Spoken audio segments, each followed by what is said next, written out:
ഒരു immigration lawyer അല്ലെങ്കിൽ marriage agent എന്നാണ് പറയുന്നത്. പക്ഷേ ഇവരുടെ ഭാഗത്തു നിന്ന് പോലും ചില സമയങ്ങളിൽ ചിലപ്പോൾ മാൽ പ്രാക്ടീസോ ഇല്ലെന്നുണ്ടെങ്കിൽ ഇതുപോലെ തന്നെയുള്ള ഗ്യാരണ്ടീഡ് ആയിട്ടുള്ള ഔട്ട്കം ഓഫർ ചെയ്യുകയോ ഒക്കെ ചെയ്തു കഴിഞ്ഞാൽ ഈ ഒരു ക്ലയന്റിനെ എവിടെ ഇവർക്കെതിരെ റിപ്പോർട്ട് ചെയ്യാൻ സാധിക്കും? മാറായ ഏജൻസിന് എതിരെയുള്ള പരാതികൾ ഉം. Office of migration agent registration authority ഒമാറായിൽ അവരുടെ വെബ്സൈറ്റിൽ സന്ദർശിച്ചു കഴിഞ്ഞാൽ പരാതികൾ, ഒരു മൈഗ്രേഷൻ ഏജന്റിനെതിരെയുള്ള പരാതികളും അവർക്കെതിരെയുള്ള മറ്റെന്തെങ്കിലും ആക്ഷേപങ്ങളുണ്ടെങ്കിൽ അതൊക്കെ പറയുന്നതിന് ഓപ്ഷനുണ്ട് മാറായ ഏജൻസിന്. ലീഗൽ പ്രാക്ടീഷണേഴ്സിനെതിരായിട്ടുള്ള പരാതികളും അവരുടെ പ്രൊഫഷണൽ മിസ്കണ്ടക്റ്റോ മറ്റോ ഒക്കെ ഉണ്ട് എന്നുണ്ടെന്നുണ്ടെങ്കിൽ സ്റ്റേറ്റ് ലീഗൽ ലാ സൊസൈറ്റിയിൽ പ്രത്യേക വിങ് ഉണ്ട്.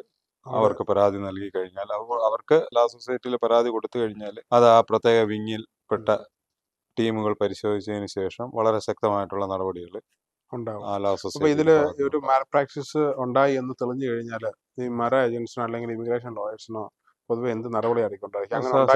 സസ്പെൻഷൻ ഉണ്ടാകാറുണ്ട്. മാറാ ഏജൻസിന്റെ സസ്പെൻഷൻ ഉണ്ടാകാറുണ്ട്, വാൺ ചെയ്യാറുണ്ട്, സെൻഷർ ചെയ്യാറുണ്ട്. പിന്നെ ഒരു കൃത്യമായ ഒരു കാലയളവിലേക്ക് അവരെ ലൈസൻസ് റദ്ദാക്കാറുണ്ട്, രജിസ്ട്രേഷൻ ക്യാൻസൽ ചെയ്യാറുണ്ട്.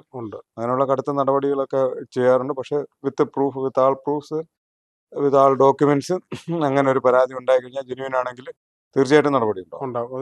ലോയേഴ്സിന്റെ കാര്യത്തിലോട്ട് വരുവാണെങ്കിൽ ലോയേഴ്സിന്റെ കാര്യത്തിൽ ഇത് തന്നെ, പ്രൊഫഷണൽ മിസ്കണ്ടക്ട് വളരെ ഗുരുതരമായിട്ടുള്ളതാണ്. ഒരു 0 ടോളറൻസ് ആണ് ലോയേഴ്സിന്റെ കാര്യത്തിൽ ലോ സൊസൈറ്റികൾ ചെയ്യുന്ന. വളരെ ഗൗരവമായിട്ടാണ് പ്രൊഫഷണൽ മിസ്കണ്ടക്ടിനെ കൈകാര്യം. അവർക്കെതിരെ നടപടി വരും. അവരെയും ബാർ ചെയ്യാം, സസ്പെൻഡ് ചെയ്യാം, പ്രാക്ടീസിന് മാറ്റി നിർത്താം. അങ്ങനെയുള്ള പല ശിക്ഷാ നടപടികളും ഉണ്ട്.